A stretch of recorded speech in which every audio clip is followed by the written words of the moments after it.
सुप्रभात छात्रों। अब तक हमने पुल्लिंग के सभी शब्द, स्त्रीलिंग के सभी शब्द और नपुंसक लिंग के सभी शब्दों को याद कर लिया है। ये सारे ही शब्द वो शब्द थे जो कि संज्ञा थे, यानी कि किसी व्यक्ति, वस्तु या किसी स्थान के नाम थे जिनके रूप हमने याद किए। अब हम इसके आगे सर्वनाम के रूपों को याद करेंगे। जैसा कि आप जानते हैं कि संज्ञा के स्थान पर प्रयुक्त होने वाले शब्द सर्वनाम कहलाते हैं। संस्कृत में भी जो संज्ञा के स्थान पर प्रयुक्त होते हैं वही शब्द सर्वनाम होते हैं।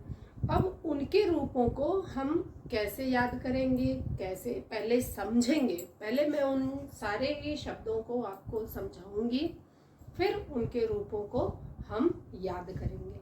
तो चलिए पहले समझना शुरू करते हैं।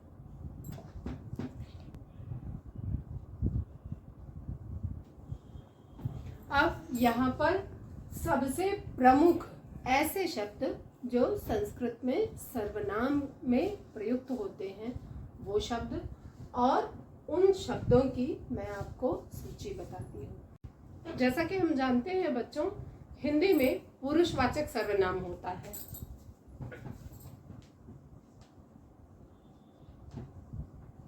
पुरुषवाचक सर्वनाम। अब इसी प्रकार से संस्कृत में भी पुरुषवाचक सर्वनाम होता है। इसमें जो रूप होता है, एक पहला रूप होता है अस्मत् का। अस्मत् का मतलब होता है मैं और हम। मैं से जुड़े सारे शब्द और हम से जुड़े सारे शब्द पुरुषवाचक सर्वनाम में आते हैं। दूसरा शब्द होता है युष्मत्। युष्मत् का अर्थ होता है तू या तुम। अब तू या तुम से जुड़े सारे शब्द पुरुषवाचक सर्वनाम में आएंगे, जैसा कि पुरुषवाचक सर्वनाम में हम हिंदी में भी जानते हैं।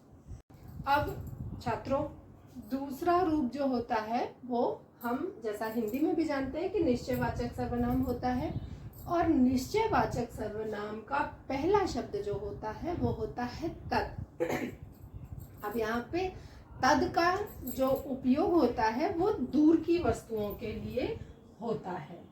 जो भी वस्तुएं दूर की होती हैं उनके लिए होता है इसका प्रयोग। ठीक है छात्रों। अब इसके बाद जब इसमें हम, अब तद में कौन कौन से रूप आएंगे जो कि लिंग के अनुसार परिवर्तित होंगे। अब लिंग के अनुसार परिवर्तित होने के लिए, यानी कि पुल्लिंग में भी होंगे, स्त्रीलिंग में भी होंगे और नपुंसक लिंग में भी होंगे। तो अब जब हम पुल्लिंग का देखते हैं तो पुल्लिंग में आएगा वह।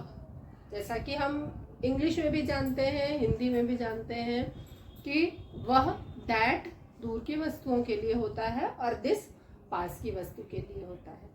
तो इसी प्रकार से जब हम संस्कृत में आएंगे, तद शब्द के रूपों को जानेंगे, तो उसमें दूर यानी कि वह के लिए कौन सा रूप हो जाएगा? सह। जब हम सह का अर्थ होता है, जैसे कि आप जानते होंगे संस्कृत की पुस्तकों में आपने देखा होगा कि सह लिखा रहता है, जिसका अर्थ होता है वह। ठीक है बच्चों। अब ये जो वह होता है ये एक वचन हो गया।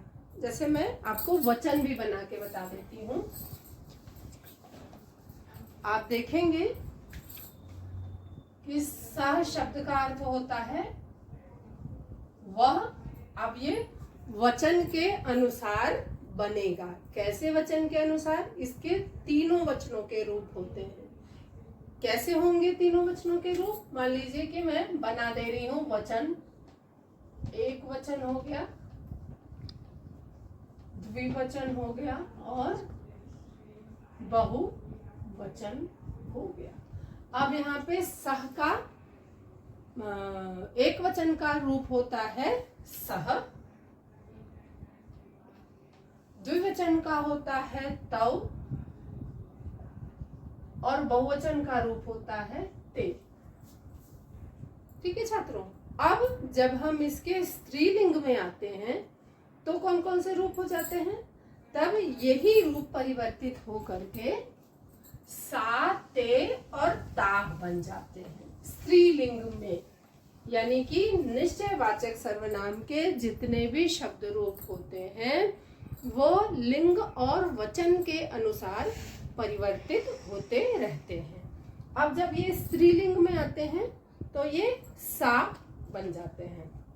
जैसे कि शब्द रूप में भी हम जानते हैं कि जब शब्द रूप हम याद करते हैं स्त्रीलिंग का तो अकारांत में क्या करते हैं हम, बालिका, बालिके, बालिका। बस उसी तरीके से जब हम सह का स्त्रीलिंग बनाते हैं तो सा ते ताह बन जाता है। अब आप देखिए, सा का अर्थ हो जाता है वह, ठीक है। अब जब हम इसका एक वचन, द्विवचन और बहुवचन बनाएंगे, एक वचन, द्विवचन और बहुवचन, तो ये क्या हो जाएगा, ये हो जाएगा छात्रों सा ते ता, ठीक है ना। अब ये क्या हो गया, पुल्लिंग का रूप हो गया वह का। अभी यह का हमने नहीं सीखा है, ठीक है ना। तो ये क्या हो गया, वह का रूप है, वह का पुल्लिंग का रूप हो गया और वह का स्त्रीलिंग का रूप हो गया, ठीक है ना।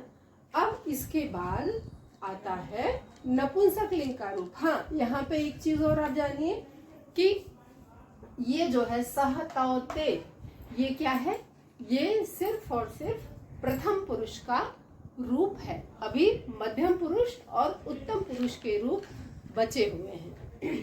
वो क्या होते हैं,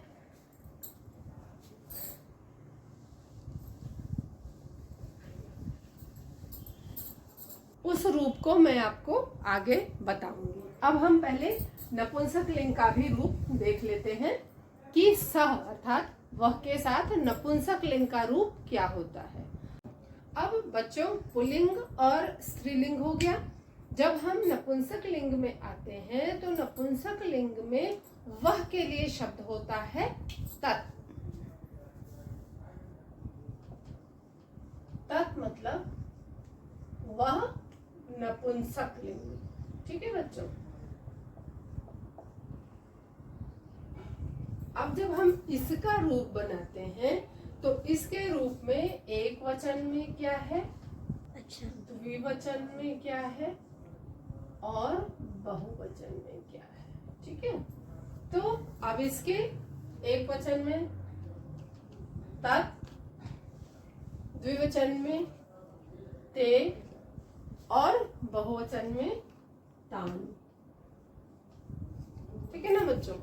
अब आप देखिए कि ये जितने रूप अभी हमने देखे निश्चयवाचक सर्वनाम में, हमने देखे वह का रूप हमने आज आपको बता दिया। अब मैं कोशिश करूंगी कि वह का रूप पहले सारे शब्दों को आप याद कर लीजिए, फिर मैं यह के सारे शब्दों को आपको बता दूंगी और उसके बाद फिर मैं इनके रूपों को आपको अस्मद का रूप बताऊंगी और फिर मैं आपको युष्मत के रूप भी बताऊंगी।